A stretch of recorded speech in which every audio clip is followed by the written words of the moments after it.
Shalom ibu-ibu semua, salam kasih, salam kita ketemu lagi walaupun di dalam online, secara khusus dengan saya, Pendeta Bangun Siwombing.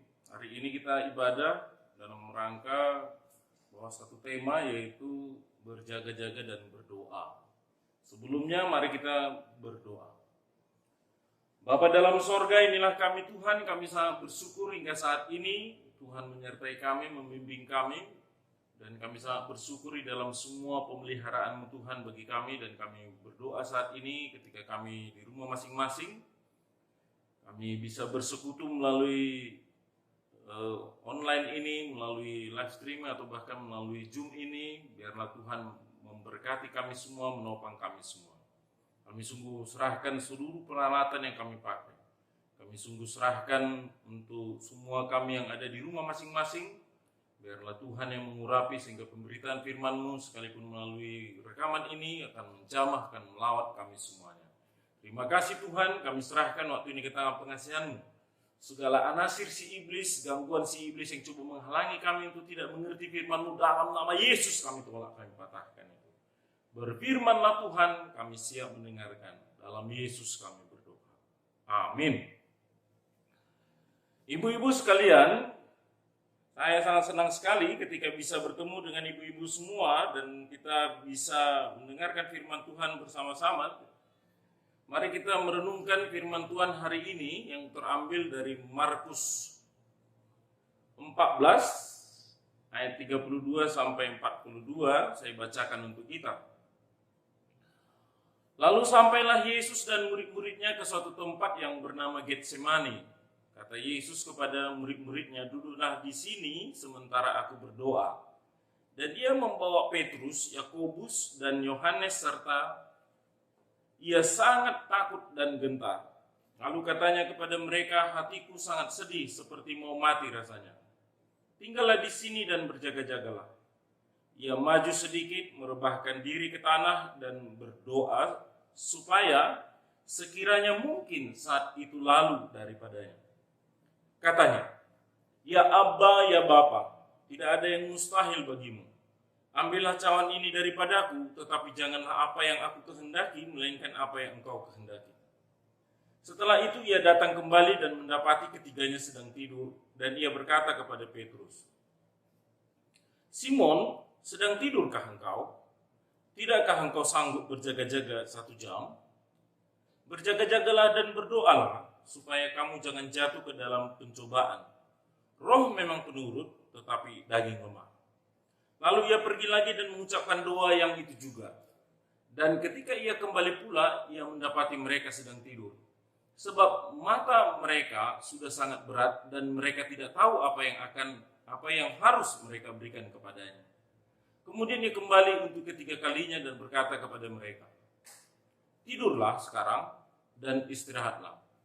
Cukuplah, saatnya sudah tiba, lihat anak manusia diserahkan ke tangan orang-orang berdosa. Bangunlah, marilah kita pergi, dia yang menyerahkan aku sudah dekat.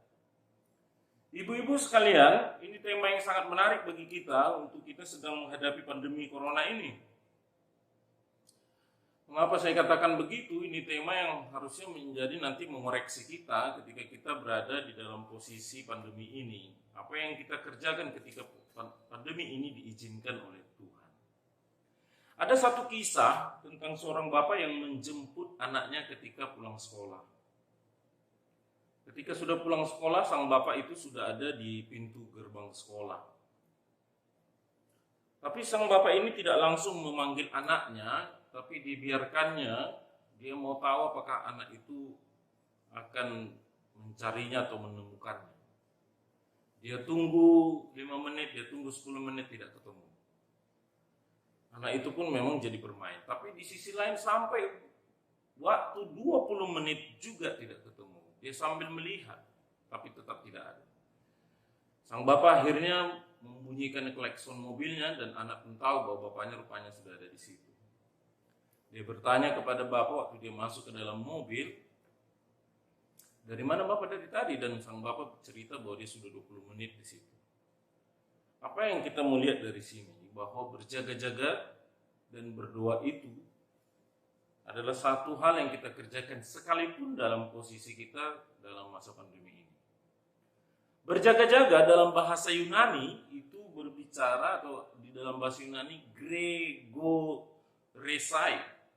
Itu pasal 3, ayat 37. Di ayat 38 dia bicara gregoseite. Artinya berjaga-jaga itu sebenarnya tidak tidur. Artinya hidup. Atau yang terakhir bisa diartikan dia sebagai waspada.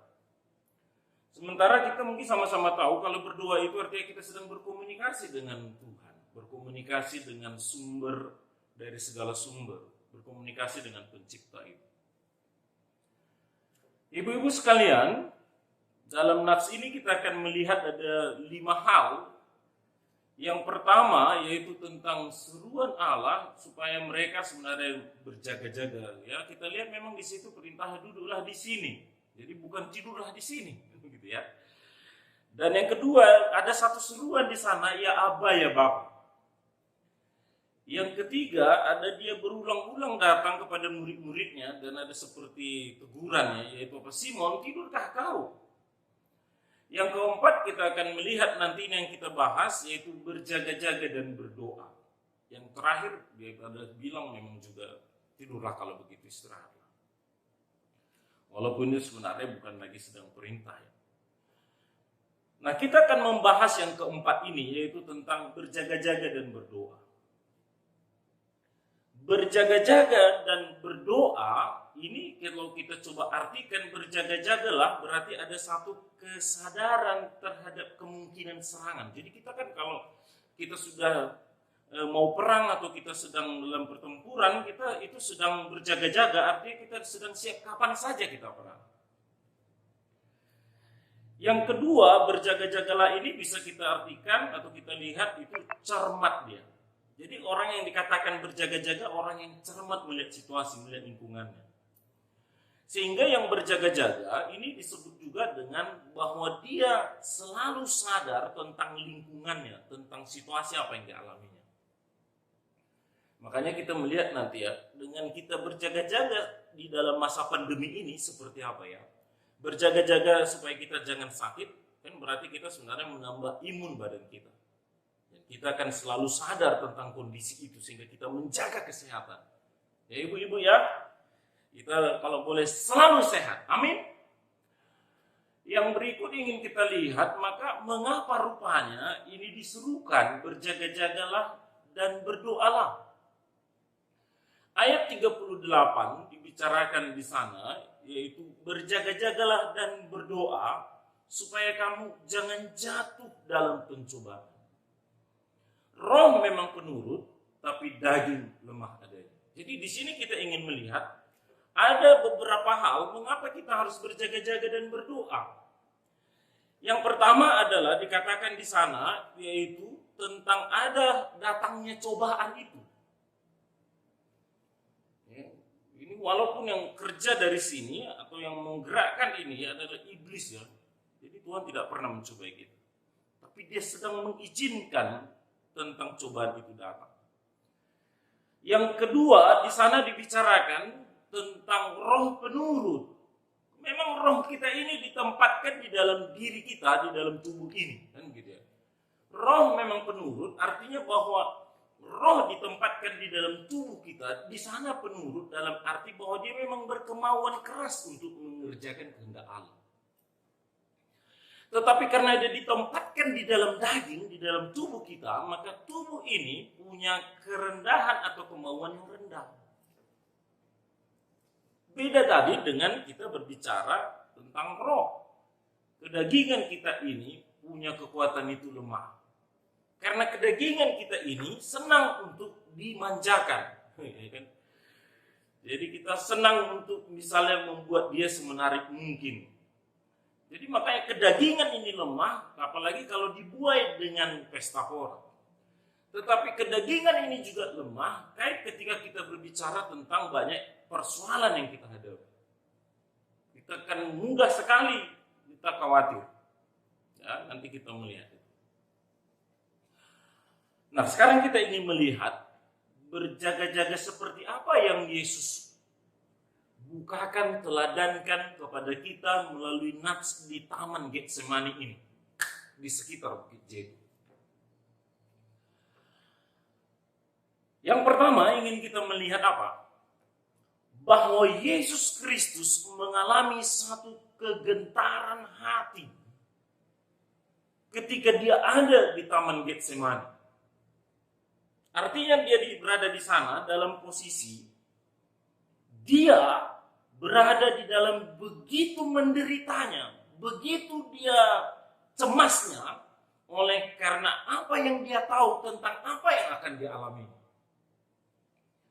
Sehingga di sana kalau dari sudut medisnya ya, kalau kita bicara sekarang, dari sudut medisnya, pembuluh darah di dalam daging dia itu, di dalam kulit dia itu pecah, sehingga keringat dia itu seperti darah sudah dan menetes. Mengapa itu bisa terjadi? Kalau dari sudut medisnya kita melihat bahwa karena ada di dalam diri dia ada satu penderitaan. Ya, jadi dia bukan sekedar gentar biasa, tidak, tapi dia sudah sangat gentar dan mungkin dia cemas sekali dia. Saking cemasnya maka dia sampai pembuluh darah di kulit itu bisa pecah. Jadi ibu-ibu, makanya kalau kita misalnya ketika sering mungkin kita sakit-sakitan, hati-hati, apalagi sakit lambung ya. Nah, beberapa ibu-ibu yang saya layani ada kondisi seperti itu, sakit lambung. Orang namar sahid. Masalahnya adalah ketika dia begitu banyak pikiran sehingga sampai mengganggu lambung, sehingga sakitnya dia. Dan kalau kita bahas ini, sayang waktu kita tidak banyak ya. Kalau kita bahas tentang betapa cemasnya kita, betapa takutnya kita, itu bisa menghadirkan banyak sekali penyakit. Nah, Yesus Kristus di sini ketika dia begitu dalam menderitanya di dalam satu doa yang ada di Getsemani ini, hatinya itu sampai seperti dikatakan ayat 34 itu kalau bahasa aslinya seperti kewalahan sudah. Dia mau buat apa? Ibu-ibu mungkin dalam begitu masalah, aku mau buat apa lagi? Aku akan alami apa lagi? Kan begitu ya, sering mungkin kita katakan. Apalagi kalau kita di rumah, aku aja. Apalagi kalau ada kita punya suami tidak paham sama kita selalu disalahkan. Ya, rasa ini kita di dalam hati ini begitu menderita sekali. Nah, sekarang kita ingin lihat poin pertama ini. Ketika Kristus mengalami kegentaran hati itu, ketika dia berada di dalam satu penderitaan di Getsemani itu, tetapi dia dalam skop berdoa. Jadi dia bukan tidur-tiduran menunggu salib itu, menunggu datang pasukan akan nangkap dia, menunggu mereka akan mukulin dia, meludahi dia. Tidak menunggu dengan tidur-tiduran, tidak. Dia berdoa kepada Bapa dan dia berseru di sana. Kan begitu ya. Dia panggil, ya Aba, ya Bapa. Bapak Ibu bayangkan ya. Jika dia begitu kewalahan, begitu dia menderita dalam doa itu. Dia bicara, ya Aba, ya Bapa. Ada satu hubungan yang sangat erat sekali antara Kristus dengan Bapa itu. Dan dia berseru, ya Aba, ya Bapa. Jika sekiranya cara ini berlalu. Jadi kita melihat itu ya, dia berdoa. Yang kedua, ketika kita ingin meneladani Kristus dalam rangka dia berhadapan dengan pergumulan, berjaga-jaga dan berdoa. Yang kedua, dia menjadi penasehat ajaib sampai menjelang matinya di atas kayu salib. Dia adalah penasehat ajaib. Yesus menasihatkan berjaga-jagalah dan berdoalah. Dia mengingatkan akan adanya pencobaan. Mari ibu-ibu, jangan karena pandemi ini kita akhirnya tidak ada lagi ambil bagian dalam pelayanan. Banyak tetangga, banyak ibu-ibu, banyak keluarga, banyak orang yang sedang membutuhkan kita. Tidak bisa kita ketemu melalui Zoom. Tidak bisa melalui Zoom, melalui WA dan yang lain. Jangan cari-cari alasan. Jangan kita dengan mudahnya berkata mengalaskan seluruh ketidakmelayani kita, ketidakpedulian kita kepada YPDPA, kepada Ibu Maria, kepada kelompok kecil, kepada persekutuan kita dengan alasan lagi ada pandemi, lagi ada COVID Delta ini. Jangan pula akhirnya kita berbicara ketika ada orang bertanya, sudah berapa lama tidak penginjilan pribadi? Ya sudah hampir 1,5 tahun lah selama pandemi corona ini. Padahal ada banyak orang sedang menunggu kita. Ada banyak orang sedang menunggu Injil kita bicarakan kepada banyak orang. Dan kita malah dengan mudahnya berkata, karena lagi COVID, jadi aku tidak pernah lagi penginjil. Padahal ada Kristus yang harus kita bagikan kepada banyak orang karena mereka semua dalam posisi terluka. Karena di luar Kristus apalah yang bisa mereka berbuat. Karena Yesus itu adalah bagi semua orang, bagi orang yang berdosa, bagi orang yang terluka, bagi orang yang tersendiri, bagi orang yang sedang terbuang. Rindu ketika ini dibahas, berjaga-jaga dan berdoa ini dalam masa pandemi ini. Kita ya yang ada di Ibu Maria, kita yang jadi pengurus. Marilah, jangan berhenti melayani. Yang ketiga, teladan Kristus yang dia kerjakan adalah bahwa dia setia berdoa. Dia tidak terpengaruh yang lain. Murid-murid tidur, dia bangunkan. Dan dia bicara di sana memang, badan ini lemah adanya, ya kan? Seperti yang tadi, yang saya sudah bilang. Tetapi kita harus bangunkan roh yang menguasai tubuh kita ini. Kita harus letakkan roh yang menguasai tubuh kita ini. Saya teringat kalau kami 2 semalaman, ibu-ibu kalau berdoa itu ya, 2 semalaman. Bisa beberapa kali istirahat. Istirahat pertama bisa mungkin ngopi dulu. Istirahat kedua bisa mungkin masuk dulu bandreknya. Segar ya, namanya 2 semalaman. Yang ketiga waktu kita istirahat terakhir itu mungkin kita sudah makan roti ya kan, atau telur ayam kampung atau telur bebek.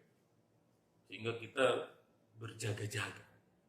Ini bukan karena kita ingin kejar minum susu bandrek, kita kejar ingin kita supaya ada ngopi di malam itu waktu kita jam 2 enggak. Supaya kita berjaga-jaga. Karena apa? Kita sedang doa semalam. Dan kita setia mengerjakan itu. Allah setia mengerjakan berdoa. Dia setia pagi-pagi sekali berdoa. Dan sampai menuju salib itu, dia pun ditangkap dalam sedang berdoa. Setia berdoa. Yang keempat. Maka dari sini kita ingin melihat apa? Doa itu harus khusyuk.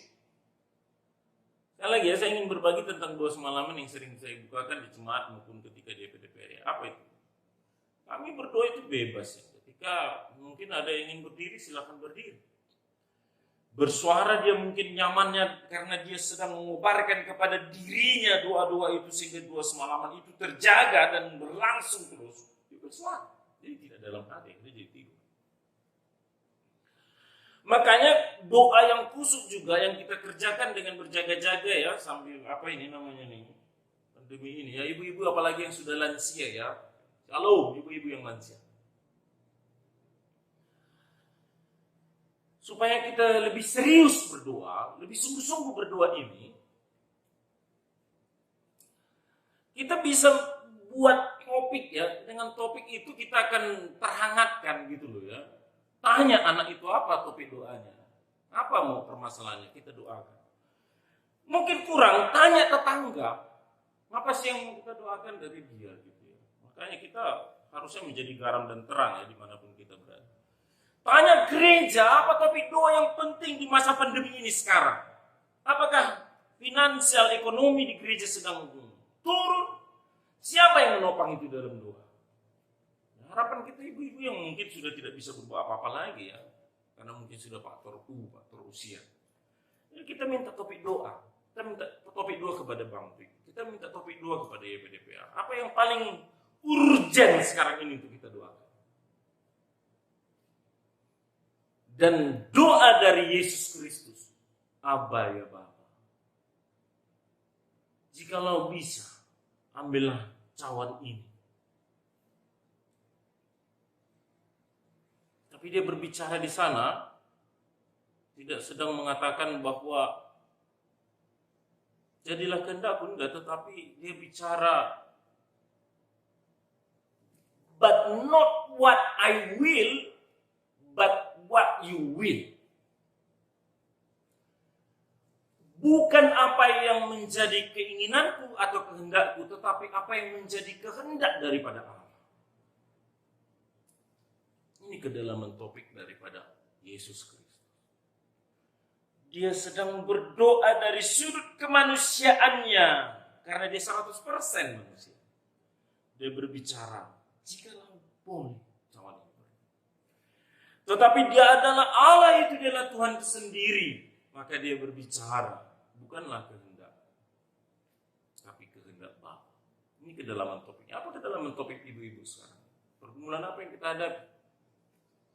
Yang saya tahu, dengan pandemi corona ini, stay at home dengan semua orang di rumah, maka di Indonesia itu katanya 3 kali lipat naik persentase perceraian di Indonesia. Bukan malah damai ketika mereka ada di rumah suami istri, malah percekcokan yang selama ini bisa ditahan karena mereka kerja, sekarang ketemu di rumah akhirnya jadi cekcok dan cekcok. Makanya betapa kita ini, mari ya, memikirkan bangsa ini. Sekarang kita ingin melihat dulu, apa rupanya tujuan, mengapa ini diingatkan sama kita berjaga-jaga dan berdoa. Yang pertama adalah, ingat ya, bagi ibu apalagi yang lansia, supaya iman kita ini on terus, terjaga terus. Jadi kalau kita tidak berjaga-jaga dan berdoa, maka iman kita ini bisa luntur, kan gitu ya. Jadi kalau kita tidak ada baca firman Tuhan, tidak ada kita kelompok kecil, tidak ada sharing firman Tuhan di sana, kita tidak ada mendahami firman Tuhan di sana, kita tidak ada lagi ibadah oleh karena kita sulit menikmati Jum, ke gereja ditutup gereja, maka kemungkinan besar downlah kita tidak online. Yang kedua, dari Lukas 21 ayat 34 sampai 36, mengapa penting ini berjaga-jaga dan berdoa? Supaya kita kuat. Banyak masalah kita akan bisa hadapi. Karena melalui perenungan, melalui doa, melalui kebersamaan dengan banyak orang di dalam Tuhan ini, kita akan bisa kuat di dalam Tuhan. Maka berjaga-jagalah ibu, berdoalah ibu. Ya. Apalagi yang sudah sangat lansia, ingat ya, bukan berarti kita ini hanya di rumah, makan tidur, tidak bisa begitu ya. Benarkah kita kuat menuju salib, menuju panggilan Tuhan? Dia beri contoh. Tidak. Dia terus berdoa. Mari terus berdoa. Yang ketiga apa rupanya? Mengapa kita harus berjaga-jaga dan berdoa? Apa tujuannya? Supaya di dalam perjalanan mengerjakan rencana Tuhan, kita teguh ada di sana. Kalau boleh dikatakan, kita kokoh di sana. Jadi kita orang yang kokoh ini. Jadi kalau tidak kokoh kita, ya udahlah. Kita tidak ada lagi di dalam rencana Allah. Kukuh itu atau kokoh itu artinya apa ya? Marsihohot rohani. Jadi dia sungguh-sungguh di dalam Tuhan. Makanya seperti apa doa kita selama ini? Mari coba koreksi ibu-ibu. Saya kalau karena mungkin keletihan atau karena banyak kerjaan, kalau saya sudah tidak bawa istri dan anak-anak berdoa bersama waktu mau tidur, saya sekarang ini jadi gentar. Kurang rasanya tenang. Tapi kalau saya sudah bawa istri, anak-anak, kami bersama-sama berdoa sebelum tidur. Satu-satu kami berdoa. Kalau tidur rasanya tenang. Tapi kalau hanya saya bersendiri berdua, anak saya di sana berdoa. Ya, apalagi kalau kami sambil nyanyi dulu, lalu kami berdoa, nyanyi berdoa. Ketika kita tidur itu tenang sekali. Saya gentar kalau tidak kerjakan itu. Berdoalah. Tapi berjaga-jaga juga. Jadi di sana yang ingin kita lihat apa itu? Kita harus antusias. Ibu-ibu antusias lah, jangan bicara umurku, jangan bicara aku sangat sibuk, aku pekerja, aku istri di rumah. Antusiaslah berdoa, antusiaslah berjaga-jaga ini. Mari kita tetap melayani Tuhan. Mari kita kerjakan yang indah di hadapan Tuhan. Ya, mari kita taat pimpinan Tuhan ini. Dan mari kita menyalipkan kedagingan. Jangan kita letakkan alasan-alasan karena zaman sekarang ini lagi pandemi, lalu betapa bermalas-malasannya kita. Jangan kita alaskan posisi pandemi ini, lalu kita akhirnya tidak berbuat apa-apa.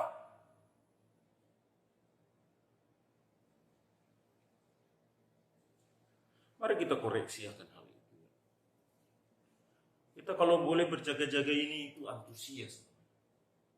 Ada pelayanan, ada ibadah kaum ibu antusias gitu. Antusiasnya bahkan kita tidak sekedar hanya aku, enggak, ingatkan kawan-kawan, ingatkan adik-adik kelompok kecil, teman-teman kelompok kecil. Itu antusias. Jangan sendirimu menikmati Tuhan saja.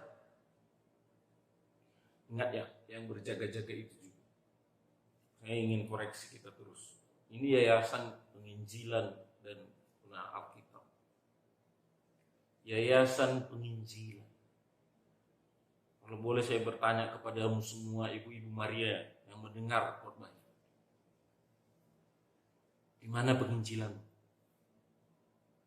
Siapa yang kau injili seminggu ini, sebulan terakhir ini? Siapa yang mendengar Injil darimu di masa pandemi ini? Ini berjaga-jaga. Kalau kita tidak, kita sudah membahas kedagingan kita. Daging memang lemah. Kalau kita bahas-bahas tentang fisik ini, kita bahas-bahas tentang kegiatan-kegiatan kita. Lama-lama ya PDP ini yang tinggal nama. Ada satu cerita dulu perang Pearl Harbor, perang dunia kedua. Itu serangan Jepang datang hari Minggu, bukan hari Senin, Selasa, Rabu, Kamis, Jumat, Sabtu. Mereka di sana pun menyerang tahu. Tidak sekedar serang, mari kita serang Amerika itu, tidak. Tapi dia pun berencana dari sana dengan baik. Kita serang hari Minggu. Karena hari Minggu mereka lagi santai-santai. Karena hari Minggu mereka lagi bermalas-malasan. Maka diseranglah hari Minggu.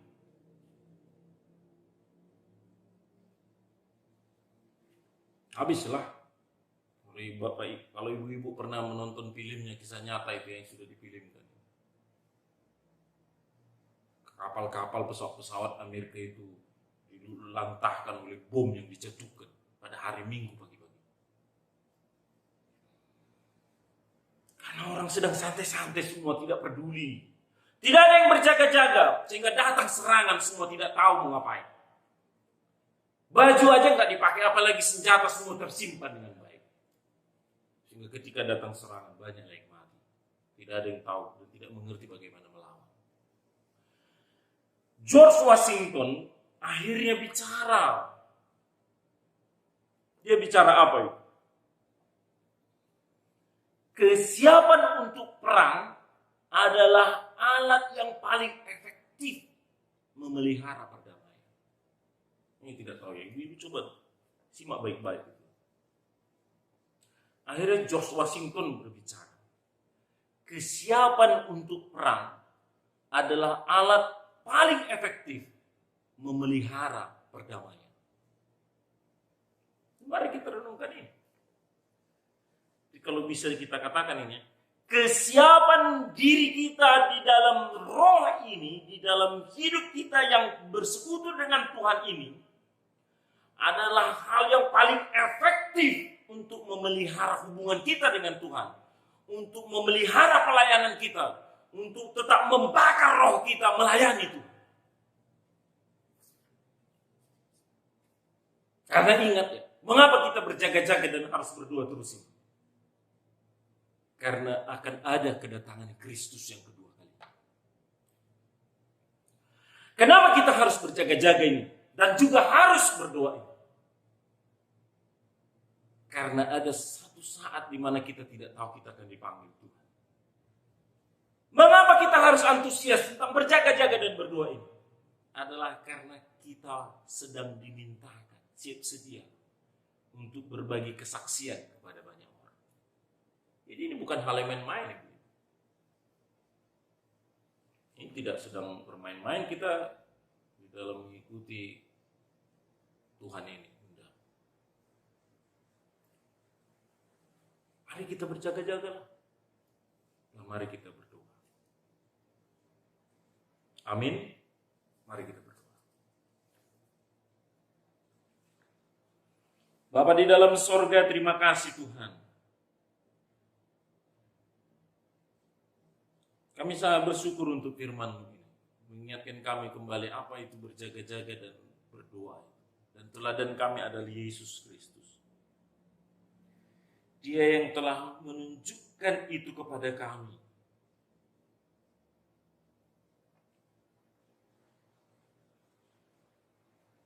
Bahwa Engkau Tuhan ketika menuju kayu salib itu bukan orang yang bermalas-malasan. Engkau menuju kayu salib itu bukan dengan santai, tapi Engkau berdoa. Tapi bukan hanya berdoa, Engkau tetap dalam satu pribadi tentang kabar baik itu. Engkau menunjukkan satu kegiatan yang harus kami tiru hingga saat ini. Sekalipun mungkin di sini ada ibu-ibu yang lansia, kami tetap menjadi orang yang dipakai Tuhan sampai Tuhan panggil, sampai umur kami lansia bahkan sampai tutup mata kami. Karena itu jadikanlah kami semua ya Tuhan, ibu-ibu Maria ini yang mendengarkan khotbah ini, kami menjadi pribadi-pribadi yang terjaga, dan kami juga pribadi-pribadi yang terus setia dalam doa-doa kami. Jangan biarkan kami Tuhan akan terbuai, akan takluk ke dalam kemalasan-kemalasan. Jangan biarkan Tuhan kami ini akan terbuai dengan kedagingan kami ya Tuhan, sehingga kami tidak peduli pelayanan. Bawa kami kepada hati-Mu, bawa kami kepada panggilan-Mu. Melalui firman-Mu yang kami dengar hari ini Tuhan. Di dalam seluruh penderitaan-Mu yang Engkau alami di Getsemani itu. Tapi Engkau tetap terjaga Tuhan. Biarlah itu juga menjadi bagian kami semua, bagian ibu-ibu yang mendengarkan khotbah ini Tuhan. Apapun yang kami alami, persoalan-persoalan yang ada, biarlah kami tetap berdoa. Dan biarlah kami tetap menyerahkan seluruhnya kepada panggilan-Mu, karena Engkau akan pasti memelihara kami semuanya. Terima kasih Tuhan. Kami sangat bersyukur untuk firman-Mu ini. Terpujilah Engkau. Mari kita sama-sama berdoa. Bapa kami yang di surga. Bapa kami yang di sorga, dikuduskanlah nama-Mu. Datanglah kerajaan-Mu, jadilah kehendak-Mu. Di bumi seperti di sorga. Berikanlah kami pada hari ini makanan kami yang secukupnya. Dan ampunilah kami akan kesalahan kami. Seperti kami juga mengampuni orang yang bersalah kepada kami. Dan janganlah membawa kami ke dalam pencobaan, tetapi lepaskanlah kami daripada yang jahat. Karena Engkaulah yang punya kerajaan dan kuasa dan kemuliaan sampai selama-lamanya. Ibu-ibu yang terkasih, terimalah berkat daripada Allah. Kasih anugerah daripada Allah Bapa. Cinta kasih daripada Tuhan Yesus Kristus. Penghiburan daripada Roh Kudus Tuhan yang akan menyertai engkau hari ini, esok, dan sampai selamanya. Amin. Bapa, terima kasih. Bapa, terima kasih. Bapa, terima kasih. Bapa di dalam surga, ku berterima kasih. Amin. Amin. Amin. Shalom.